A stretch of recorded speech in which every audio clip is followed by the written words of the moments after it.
Hello everyone. In this lecture, we will study the upper integral, lower integral, and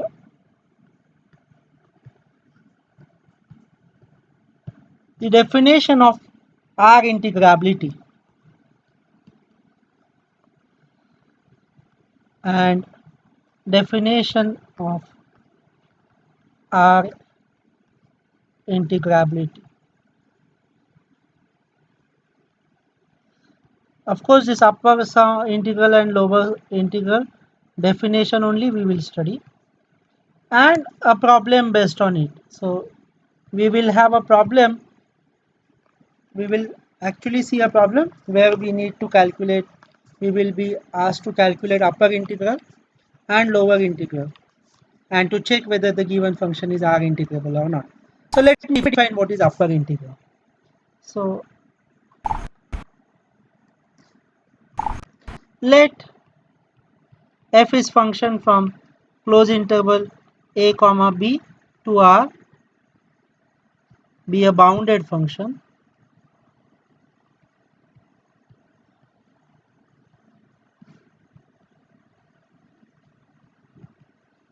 Then upper integral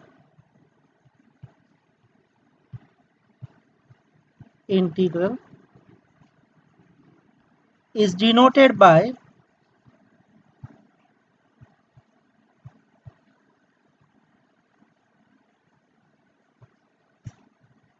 uf and defined as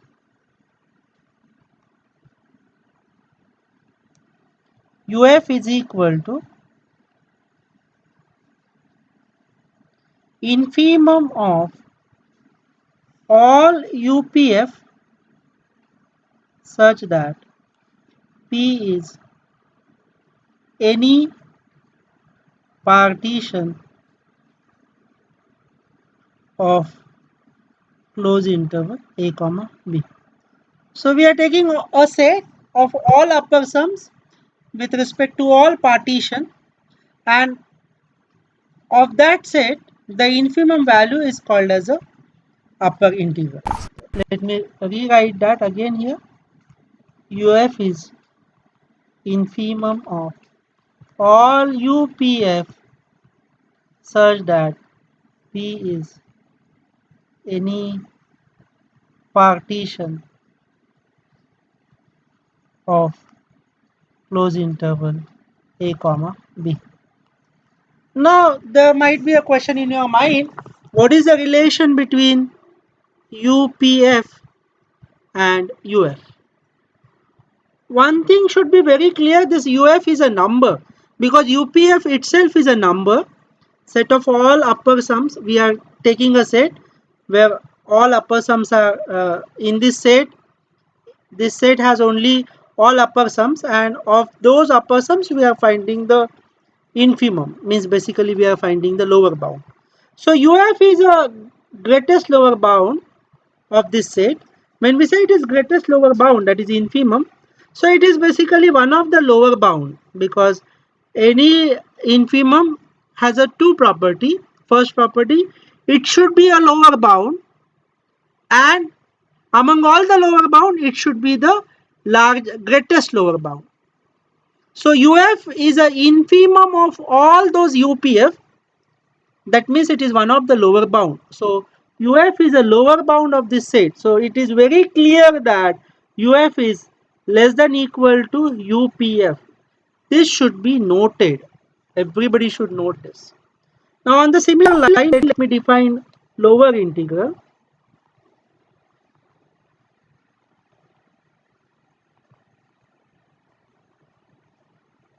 Let f is function from closed interval a comma b to R be a bounded function.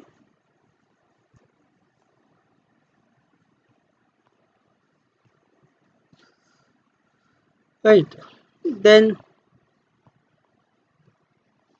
lower bound, lower integral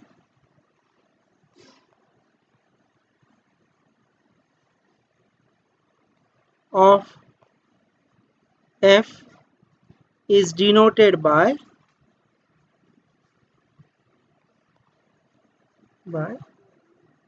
LF and defined as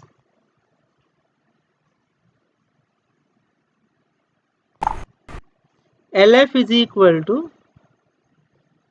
supremum of all LPF such that P is any partition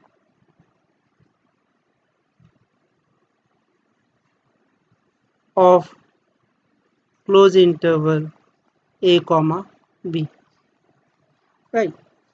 So now again when I say supremum, supremum of all, if I take set of all lower sums, LPF stands for lower sum. So this set has all lower sums, and among all these lower sum we have to find out the supremum, that means the upper bound, so least upper bound. So that least upper bound is called as an LF, is called as LF. So LF is supremum of all LPF. So it should be very clear that LF is a number, real number, LPF is also a real number. LF is a upper bound of this set. So one can observe that LF is always greater than equal to LPF. Why so? Because LF is a upper bound. Moreover, it is a least upper bound among all the upper bounds. So it is very clear that UF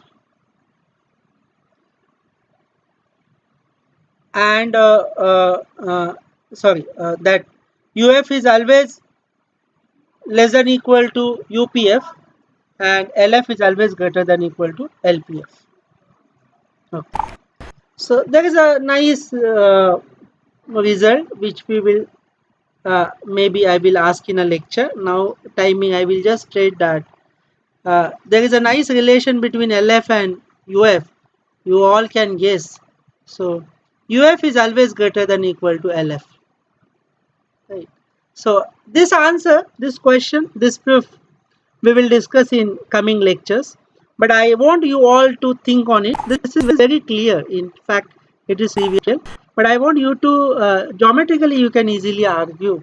But I will be happy to discuss this proof in our coming lectures, or maybe at the time of discussion we will discuss about this proof. I will be very happy if one or another student, or if all can answer the proof of this. That is not difficult.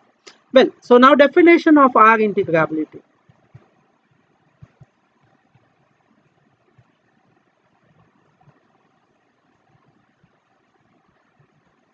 So we will say R integrability means Riemann integrability. So this definition says that you can find out the integration or integration of any function exists provided a given condition should satisfy. So let me write down that condition. So let f is from close interval a comma b to R be a bounded function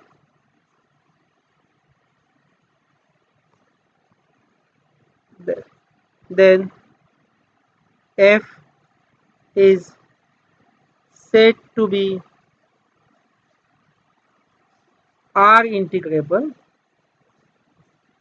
or you can say in a roughly integration of f exists R integrable if and only if LF is equal to UF.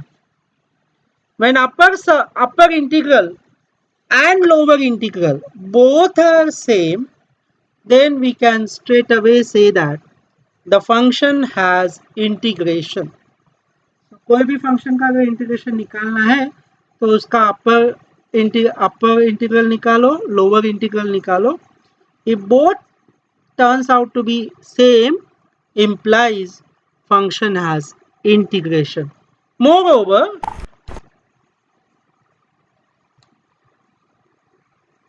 the integral value a to b f of x dx, that value is basically your UF or LF, because since UF and LF are same, so integration भी निकालने की जरूरत नहीं है. That integration value is straight away, that is UF or LF. Now in 12th standard, I don't feel that you have come across with any function who do not have integration. You were just asked to find out the integration, and you were so fortunate that all the function has integration. सब function का integration already exist था, आपको सिर्फ निकालना था. So maybe here we will encounter functions which do not have integration. So now let's have an example.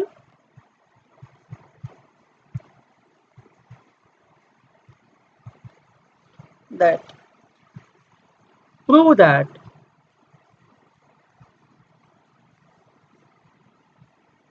f of x is equal to c for all x belongs to close interval a comma b is R integrable.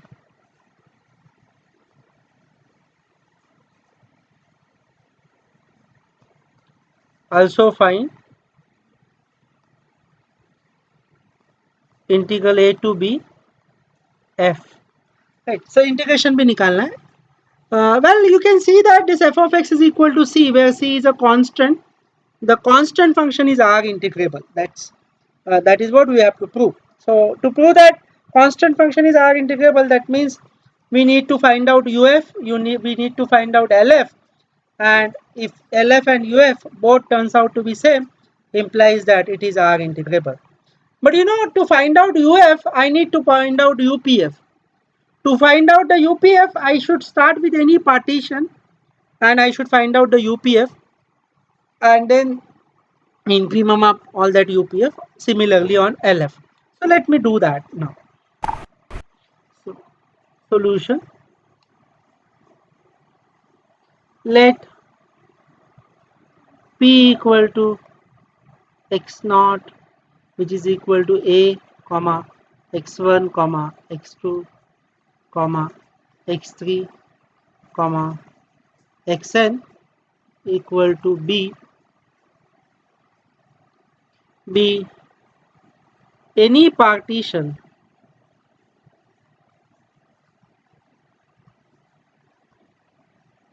of close interval a comma b. Right. Now if I want to draw this diagram, suppose this is C and suppose this is A and this is B. So f of x is equal to C will be this. This is x naught, this is x1, this is x2 dot dot dot. I should make a change. X naught should be A. So this is x naught, this is x1, this is x2, this is x3, this is x3, and this last one is xn. Now you can see that whatever the line I will draw, they will straight away form a rectangle only, because since it is a constant function. So you can see that your upper integral and lower integral here both will turns out to be same only. So because above the curve low, yeah, lower below the curve low, they are same, because it is a flat, the line is straight, so it's a flat line. So upper sum का जो rectangle बनेगा, that is same as your lower sum rectangle. So that should be noted, and it is very clear. So I need to define UPF.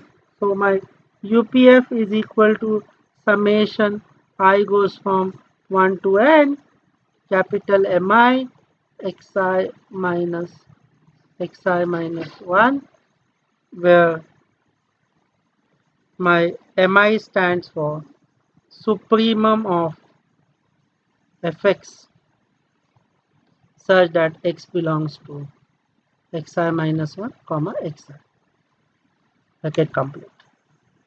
Right. So UPF is equal to summation I goes from 1 to n.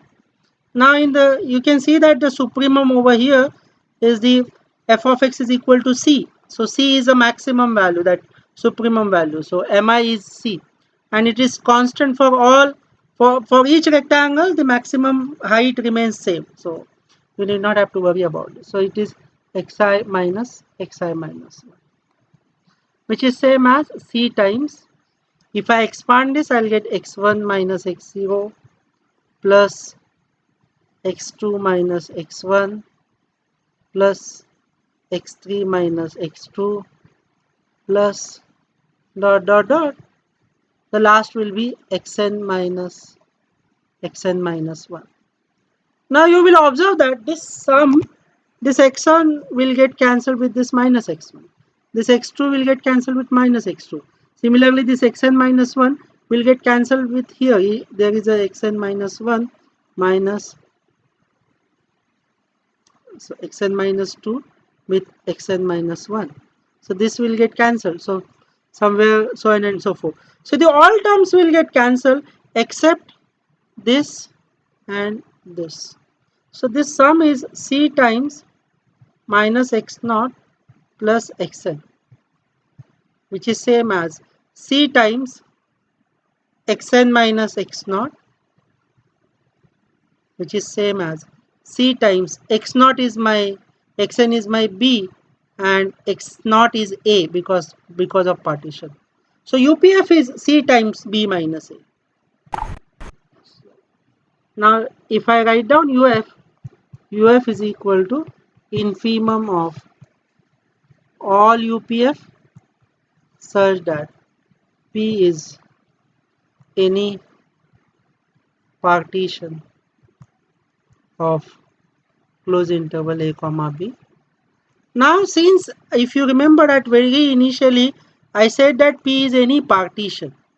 Since I said P is any partition, so I can write down this infimum of my set is C times B minus A. That's a constant. So I will always have infimum of this constant is the constant only. So my UF is C times B minus A. Right. Now geometrically is very clear that LPF will be also, LF is also, will turn out to be also same. So LPF is summation small mi xi minus 1, I goes from 1 to n, where small mi is infimum of fx such that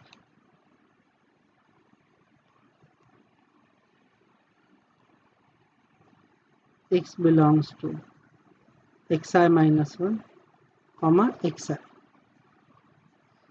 Okay, so this is same. Now this mi is also very clear because in my graph, if I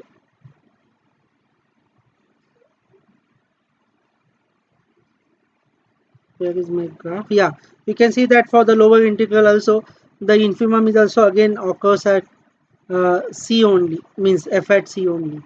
So I goes from 1 to n, it is c times xi minus 1, and again I will have that expanded series that is called as a telescopic sum. In a telescopic sum the alternate terms get cancelled, only the first and last term survives, that is xn minus x0, which is c times b minus a. And then I will have LF is equal to supremum of all LPF such that P is any partition of closed interval a comma b. I am not writing now, so which is equal to supremum of c times b minus a such that P is any partition, so which is c times b minus a. So I got LF as c times b minus a. Similarly, I got UF as c times b minus a. So you can say that UF is equal to LF implies F is R integrable. Further, the integral value a to b f of x, which is say dx, which is same as your UF or LF, कोई भी दोनों same ही है, that is c times b minus a. And even you have in a 12th standard you have seen that constant का integration अगर निकालेंगे ये c होगा, c बाहर आ जाएगा, 1 का इंटीग्रेशन b माइनस ही आता है. That's fine. Well, that's fine. Maybe I want to have a function which is which do not have integration, that I will post in a next lecture. So tomorrow we will discuss any query. अगर इसमें कुछ query है तो यहाँ तक हम लोग पढ़ेंगे, and maybe tomorrow again I will post a new lecture, and that lecture analysis we will do on a Monday. Thank you so much.